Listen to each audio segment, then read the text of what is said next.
Welcome to the 6th episode of the 5th series of the Women in CX podcast, a series dedicated to real talk conversations between women in customer experience. Listen in as we share our career stories, relive the moments that shaped us, and voice our opinions as loudly as we like about all manner of CX subjects. I'll be your host, Clare Muscutt, and in today's episode, I'll be talking to a truly remarkable community member from Ontario in Canada. She's the president and CEO at The Inside View, an award-winning customer experience engineer, and an executive leadership coach passionate about CX and improving people's lives one moment at a time. As CX professionals, she believes we all have the ability to use design thinking tools and techniques to masterfully design delight all around us. Let me introduce you to today's inspiring guest. Please welcome to the show, CX sister Crystal Dacuna.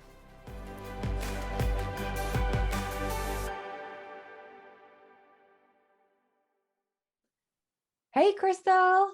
Hi, Claire. How are you? I'm really good. How are you, girl? Fantastic. Fantastic. So excited to spend the morning with you. Well, welcome to the Women in CX podcast. Thank you so much. And welcome to everybody who's listening along as well. And this is a super exciting episode because Crystal and I first connected on Instagram when I was first talking about wanting to build this community thing and telling my stories, and you reached out to me and we ended up, I think, jumping on, was it an Instagram call even? Maybe? I think it was. Yeah. I'm just thinking, I'm like, yeah, it was. It feels like it was forever ago, but it was just during the pandemic. So yeah, it was a great little Instagram connect. I don't even know how I found you on Instagram. Something must have come up on CX, and yeah, it's rest is history. The rest is history. Yeah, so Crystal became one of our earliest founding members and came along on the co-design journey with us, and has been here ever since. So how's it all going for you? Are you enjoying the community? You know what? This community is so infectious. It's fantastic. There's just such a support. I love the collaborative nature of it. When anybody needs something, there's just this community of women that are really committed to seeing each other grow and succeed. So yeah, it's been a fantastic journey so far. Yeah, Absolutely. and this piece of content actually is related to how we support our members with content opportunities and raising their profile, because Crystal is going to be coming into the community to do a masterclass on employee experience in a couple of weeks. So we're super excited for that. So Crystal, I'm going to start by asking you the question I ask all of my guests, and the answers are always so different. Can you tell us how you found your way into CX and where you are today? Ooh, how I found my way into CX. So you know what? It kind of happened by fluke. I didn't know that the work I was doing really was customer experience design. I really didn't have a clue. I came from retail, so I spent a good 15 years in the retail industry across the Canadian landscape, had an opportunity to open new stores for this retailer and hire teams and design.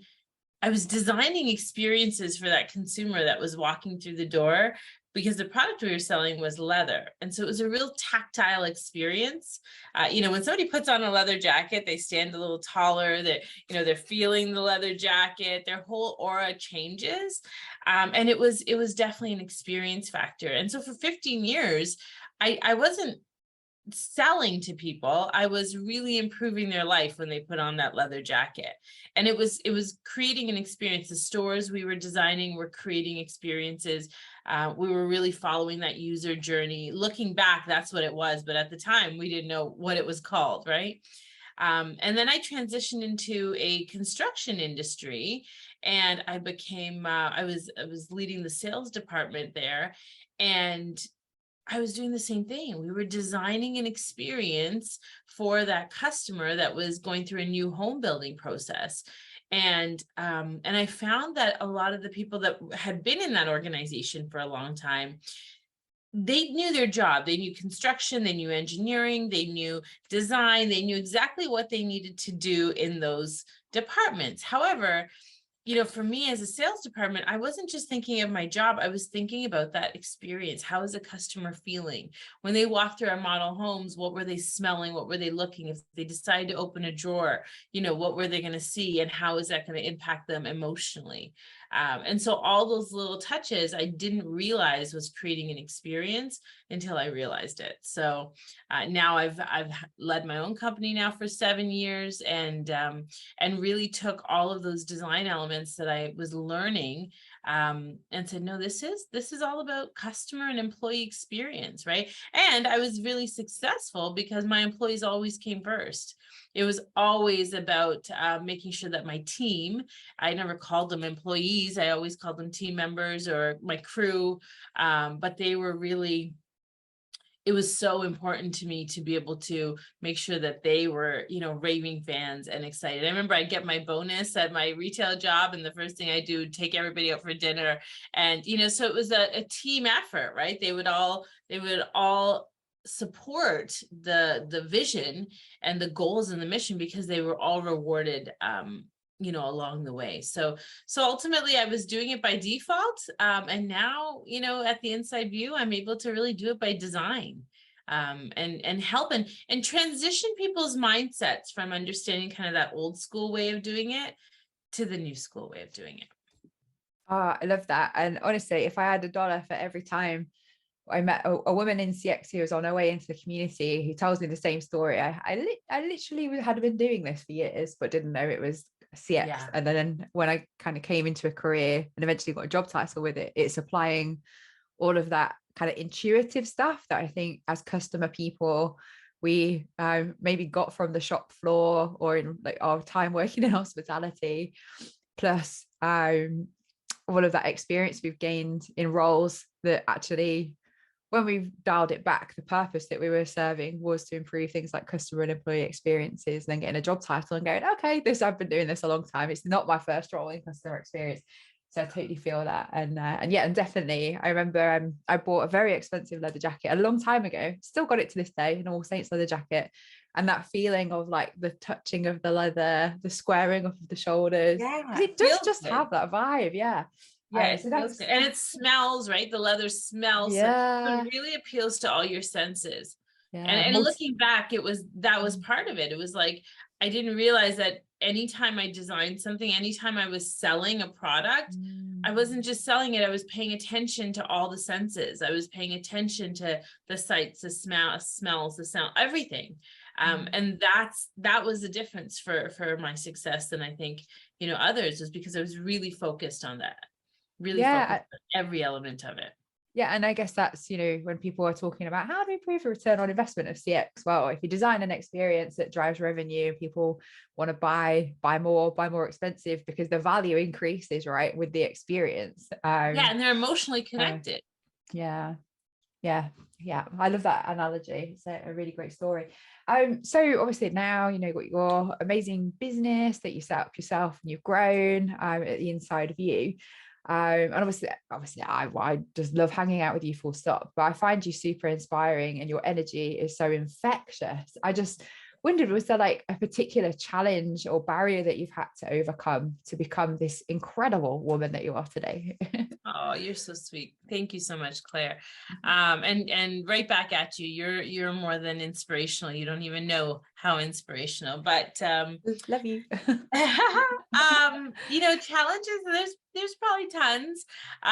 But two in particular, I would say is, I think it's a little bit of the fear and the imposter syndrome, I think, start to set in sometimes.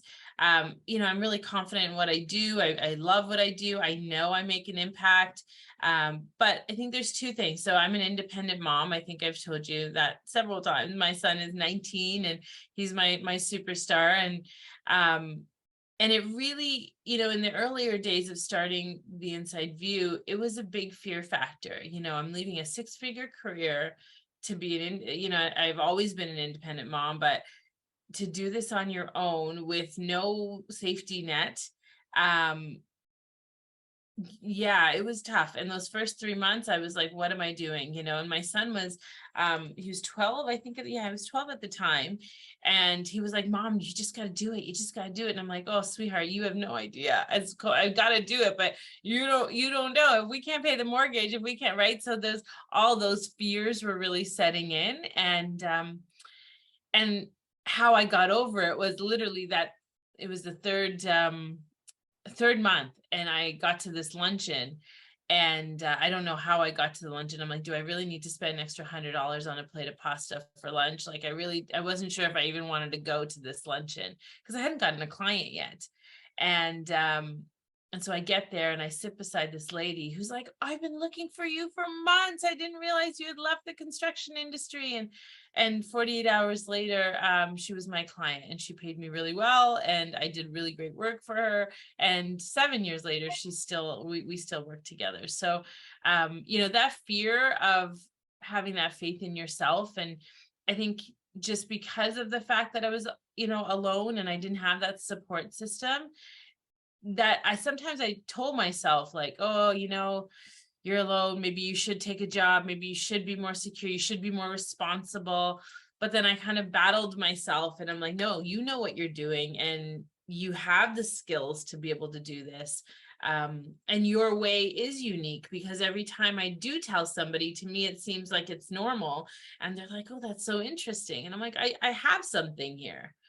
And so I just had to kind of get over that fear of my own, that self-talk. I called it limiting beliefs, really, because it was those things that I was believing to be true, but were absolutely not true. Right. And even my education. So I chose not to finish university. I chose to educate myself in, doing the Disney, doing the Tony Robbins, doing the John Maxwell, all that stuff that inspired me and filled my cup is what I chose to do versus, that the university, because 2 years in, and I was kind of like twiddling my thumbs. It just wasn't for me. It was not bringing me joy. I was organizing these great events at university and spending all my time in social spaces, fundraisers and fashion shows and all sorts of fun stuff. But it really wasn't bringing me joy, because I love people. And I really like to design things for people. So I don't know if that answers your question. I hope it does. But it's a great example. I guess as an entrepreneur myself, I have like the ultimate admiration and respect for mompreneurs, because like I found it so hard, and especially leaving a 6-figure salary, starting my own consulting practice, but I didn't have anyone depending on me for that. And the fear I felt like at that time was astronomical. So the respect I have for women who take on that same level of fear with a higher risk, like I have the ultimate respect for. But yeah, like, that kind of passion and fun aspect to you totally shines through. So it doesn't surprise me that when you were at uni, you were doing all the fun stuff and organizing events and bringing people together. And it's horses for courses, isn't it? Like formal education in the traditional sense of what we think we're supposed to do doesn't really work for everybody. And being able to figure that out early on, I'm sure, has played a real hand in you being able to make these big, courageous career decisions to follow your passion and what you do enjoy to this day. So good on you, girl. Yeah. Sometimes it held you back, right? It was like, well, you need a degree for this and you need a degree for that. And it was only for a split second that it held me back. But sometimes it did. It settles in with you. You're like, oh, I need, you need a degree to have that position. And then I'm like, oh, wait a minute. I do have the position already. And I am getting the interview calls, and I am getting the offers. And, so when those start to happen, they really feel rewarding. And as a woman of color as well, right? There's times where I've seen other people get the job where I'm more qualified for it. I mean, I can go on for that list. That's happened many times. And so when those start to happen, you start to feel validated that, wait a minute, maybe you're not good enough. And so it's just really pulling yourself off and having that self-motivation. I always try to look at things like that life, and, I've been through some things. And so life is really happening for me, not to me. I really try to kind of position that thought. Was that in everything that's happening, whether I lose the job, whether I gain the job, whether I, do whatever I do, it's because it was meant to happen for me, not to me. And like that pasta choice that day and ended up sitting next to a woman who became your first client, like that happened serendipitously, right? It wasn't planned or it wasn't structured. It just occurred because you were out there, putting yourself out there, taking the chance. And I guess that really resonates with me, this whole concept of limiting beliefs, because I have had so many. And like you say, there are things that happen that reinforce those limiting beliefs. And if you're focusing on looking for evidence of the thing that reinforces those negative thoughts or the limiting beliefs, you find infinite evidence, and that crushes you and keeps you playing small. But like you said, you know, when you're changing your mindset and perspective, and you start to question, well, what if that is actually not true? How do I start looking at evidence to the contrary? And you do start to find so much more of that. And yeah, just totally with you on that one, Crystal. So just digging a little deeper into kind of, you and I are both experienced designers. I know my passion and skill lies in service design, CX design. And you talked about employee experience design alongside your skills in customer experience design, just for like the audience, I guess for me as well, because this is I guess because I've focused so much on the customer side. What is like the difference between CX and EX design, or are they the same? What are the similarities and differences between the two? Yeah, I mean, I try to take this similar approach to EX design as I do for CX design. I think the one difference is you want your employees to really feel like family, but you also want your customers to feel like family. So there is kind of that that element of it, but there's this element of loyalty and retention that you want that employee to really feel. And I notice this often in the Niagara region. So we live in wine country here in Niagara Falls, Canada. And we have a really big hospitality sector, tourism sector. And I think it's important for a lot of the organizations here to understand that you might only have your team for a season, and that's okay. McDonald's is a great example. They hire young folks with that idea that they're only going to be with them for a limited amount of time. And when they're with us, we're going to make the biggest impact on them so that they can go and conquer the world. And I think often organizations kind of feel like, well, if I'm investing in them, then they got to stay with me. And if I'm training them, I'm developing them, then I want them to stay with me. Absolutely. But you can't limit somebody either. And if they feel limited by that, they feel like you're not going to push them forward, then that employee experience starts to really dwindle, right? And we know with Generation Z and Generation Alpha that's going to come after it. And we know that these are really important elements to making them feel full and fulfilled in their careers. So that employee experience, when you compare it to customer experience, we have to really understand the generation that we're working with. I did a talk last week on multi-generational workforces, and really understanding that we have to be customized in every approach when it comes to the employee experience. You've got a team of 100 people, you will have multiple generations under one workforce, and that same way of training and development, that same way of coaching that you might be used to will not work for every generation. At least it won't work successfully, right? Everybody has a different learning style and a different expectation, different work ethic. And so the job is harder for leaders because we do have to be custom. We do have to tailor things a little bit more. And as a leader, you have to adjust, right? You have to just still keep your own fascinating approach. Like, you are a leader that inspires for a reason, but adjusting your technique, right? Your people skills to the person that you're working with. Yeah, I suppose that's a similarity, isn't it? Because it's kind of like describing personas with different attitudes and demographics, and we don't design one size fits all experiences if people are different. So that kind of generational aspect, I think, is super interesting.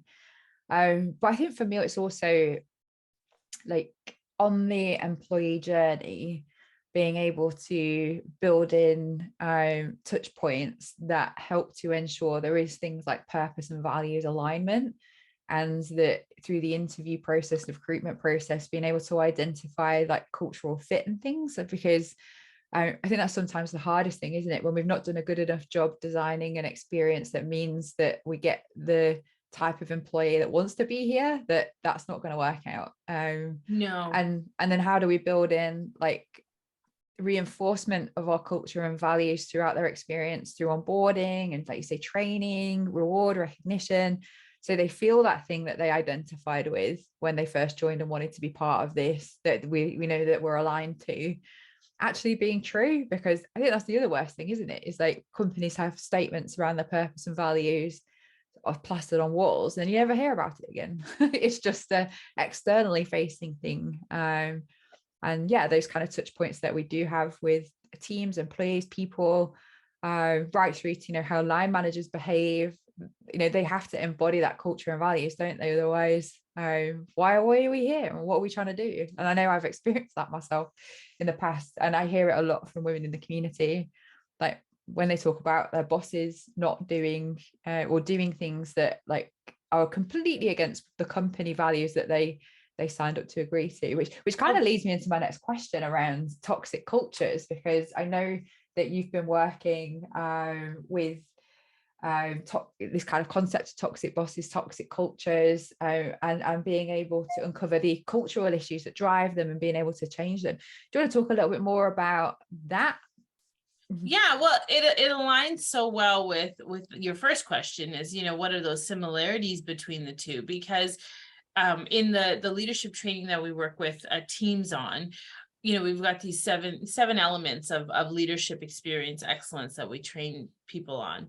And the first one is vision vitals. The second one is lovesick leadership. And the third one is culture connection. And it's really about designing a culture that feels like a family, right? And so I look at traditions.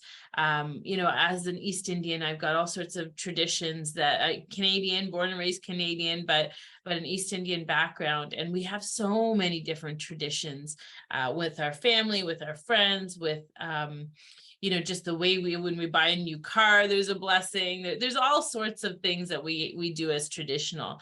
And so those type of traditions are something that will, live on for years, and they've lived on for generations.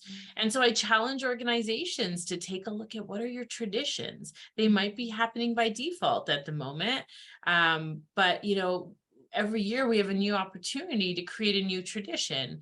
And so taking a look at those different traditions that you have and really establishing them so that they're rooted in your culture. And then, of course, bringing in diversity, equity, and inclusion best practices, because we have to, if we want to be a successful organization in the future, we got to stop talking about diversity, equity, and inclusion and really start practicing it. And what are the tactical things we're going to do every single day that align our culture to be able to practice those things, which kind of brings me back to the employee experience journey is, when we're designing that persona, when we're designing that ideal candidate, that top talent that we're all looking for, we sometimes have to look in the mirror first and say, you know what, would top talent come to us? Yeah. Yeah. Are we good enough for them?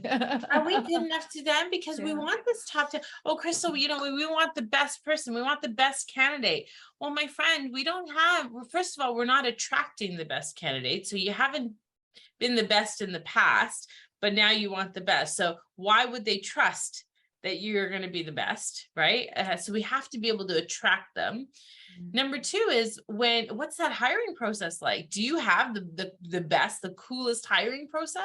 Have you mapped out that journey so that the hiring process is engaging and enticing and exciting, not challenging and frustrating and fear-filled, or just not interesting? Right? So designing that onboarding process or the hiring process and interviewing process. Once they're hired, are you just giving them, the contract to sign via email, or are you creating that signing experience as something really cool? And I take inspiration from, I said, I'm a football mom. And so, my son, when he signed for university, it was a really cool experience. There was balloons and cameras, and it was super fun. And that's a signing experience. He's committed to them, right? For 4 years, he is committed to that team and everything that it involves. And it's like, that should be your team member. You're hiring somebody. We have to create an experience right from the get-go. Even if it's a small gig, right? Even if it's because that small gig is the one that's really impacting your customer experience. That entry-level position is typically the one that's communicating with your customer. So if you're creating that experience for them, they're going to in turn create that joy, and they understand what's expected of them, right, for the customer. So when you're designing that persona, the employee journey, and you're going through the journey, often organizations will just look at the journey once they've been hired. But I think it's really important to The take a look at hiring. attracting them, the hiring process, that 90-day onboarding or first 21 days, or however people, whatever fits your world. Yeah. But are you creating an experience? And then at that 3-month mark, does it just drop, or does it continue? Right? What are their expectations, and involve them in the process. So if you're an organization that's saying, okay, Crystal, today I want to start doing this. Well, the first thing is to really be able to go back and start to identify what you're doing right and what's not right? So using that journey map or an ideation session with your current team to say, hey, I'm going to be vulnerable here, and I'm not going to ask questions, but I really need that info. I said, when we do focus groups with a lot of organization, we get that juicy info. It's not just a survey where you're going to get the answers to the questions that you want, right? It's a focus group where you're going to get the answers to the questions you didn't even know you had. Because, when you're doing those surveys, well, I want to know this, so that's what you're going to find out. But in a focus group conversation, typically led by an external person, you're going to get some juicy, rich, delicious info that you're either going to love it or hate it, but it's going to really help to design a cool experience going forward. Yeah. And I kind of that crossover point as well, right? So just kind of like designing the employee experience, and in discovery, I talk to employees as much as I talk to customers, like you say, getting those juicy details about what's not working, because a lot of kind of customer experience problems typically are due to operational process issues that if you just listen to your team, they'll tell you like what needs to change in that first part of like, fixing as is, but being able to coordinate kind of across customer and employee experience design is like where the ultimate kind of return on this kind of thinking and investment goes. And yeah, obviously we're on the same page about this, but how often they're treated completely independently or treated in a very similar way, not connected in the slightest, but like you say, like just go for a survey, and it's more about the scores that you get on a survey for customers and employees than it ever is about actually driving change or delivering the experience or the culture that we're trying to create. And for me, I guess like this new dimension I've now got about community, and like having built a community of women from around the world, like being able to have a mindset of like an employee community, and like you say, getting involved in co-design and co-creation of their experience. I think again, this is like a kind of mindset shift, and something that the silos between HR and marketing sometimes helps to make that void deeper. I'm just conscious of time because I know you've got to go in like 4 minutes, so that's okay. I've got I just sent them a quick message, so I've got a few more minutes, but but I just wanted to share one little tip as you were saying that is I actually belonged to this other group, and I was having dinner with a colleague, like a whole group of women, and we're sitting and chatting about some of the challenges. And she's in HR, and she says, it's such a frustrating time right now. We're just not able to find people, and I'm trying. It's not a business group, so I'm trying not to like consult and give my advice. I'm just listening, right?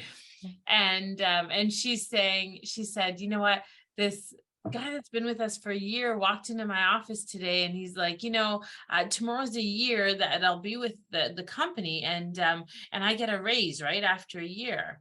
And she's like, I was so upset that people are think that they can just come in and ask for a raise. And I said, do you deserve a raise? And he goes, well, yeah, I've been here for a year. And she's like, all right, well, we're going to do the employee review, and then once we do the employee review, we'll analyze things, and we'll see. And he left, and she really felt that was the right thing to do. And I was inside thinking, oh my gosh, like how do I coach this? Right? Because it was like, first of all, employee reviews are archaic, and we shouldn't be doing them anymore. In my personal opinion, we should be doing consistent coaching all year round, and not something that's just focused on one particular incident and moment in time. But also, what's that employee thinking now? As he leaves that office, she's now created fear that there's going to be an employee review, and he may not get his raise. And like, as opposed to being like celebrating that 1 year anniversary and being full of joy that he's been committed to an organization, they've been committed to him. Now he's got a completely different moment of truth. Now he's got a completely different emotional mindset. And what does that spark? Well, that sparks him perhaps looking elsewhere. Right. And so those are the type of things that we really want to be mindful of when we're connecting with people, because the shift in employees' expectations has shifted just as much as it is consumer expectations. Is employees expect us to, get ahead of that, instead send them if employee reviews is something you're still doing, send that email a month in advance. Hey, we're so looking forward to your 1 year. Let's do a coffee connect and let's make sure that you're set up for your next year. What a difference in conversation. And even automation could do that for you, couldn't it? So absolutely. I mean, absolutely, right? There's so many ways. It's the simple things that really design delight. So I agree. And yeah, I was going to say, sorry, apologies for anyone watching on video that Meg just appeared. She's coming in for our team meeting, but she realized that we were here together. So I guess my kind of final question before I ask your tip is just about, I guess, ROI really, because kind of we've mentioned some real big examples in this session alone, but this is always this continuous issue that CX professionals are being pressed to prove the return on investment of the whole of customer experience as a concept, rather than kind of making changes and seeing what happens on commercial metrics. Do we have the same issue with employee experience, and is there a kind of simple answer to what is the ROI of EX? Yeah, there's actually, I like to use, I'm all about the results. And so depending on the organization I'm working with, depending on how toxic the culture might be, and how, what that leadership expectations are. Listen, my methodology is always to ignite leaders, then to excite the employees, and then ultimately together they're delighting customers. So I don't, when leadership teams call me and say, Crystal, I need you to work with my sales team, I need you to work with my customer service team, I usually pump the brakes. And I usually say, before I do that, I need to educate the leaders on what this is all about. Right. And so that's really, it's been hard to say no sometimes, because that is what they want, but it's really important for us to be able to make sure that those leaders understand what we're going after here, and that emotional connection we're trying to get. But there are some really great formulas in terms of capturing the ROI. And if we can establish a benchmark in what the employee experience is and the employee engagement is from the time you start with your company or your organization, that will help you to really kind of move forward. So establishing that benchmark is really great. There's a number of softwares out there that can allow you to be able to get a score on employee engagement or employee experience.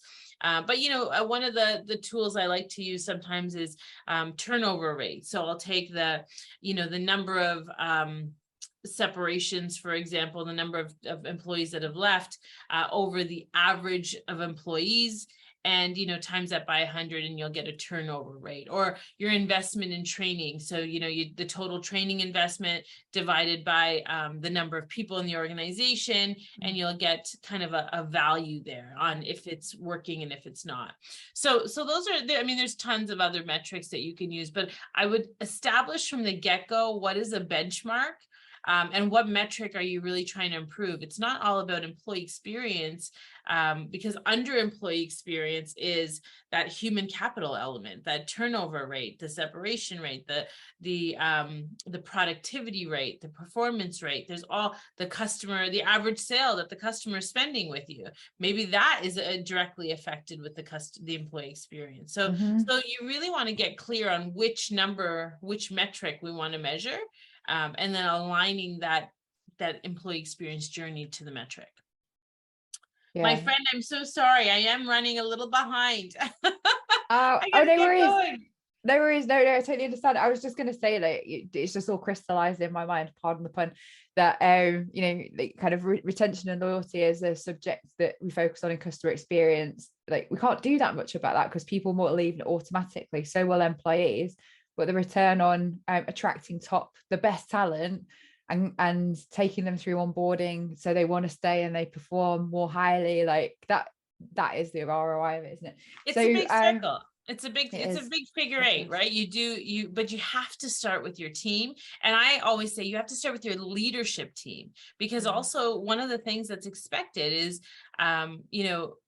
we expect that leaders should know it and leaders should just train their employees. But leaders don't even understand customer experience or employee experience design, because often they're put in a leadership role through succession planning. It was the next step in their career because they've been with the company for 20 years, but they never maybe chose to be that leader to inspire and motivate people. They just knew their job really well, but they didn't know that people element of it.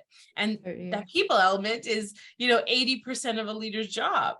And so to be able to ask them to implement and execute employee experience and customer experience, it's not fair, because you're not even setting your leadership team up for success. So really important for them to be able to know the language of employee experience, customer experience, just human capital and human design, right?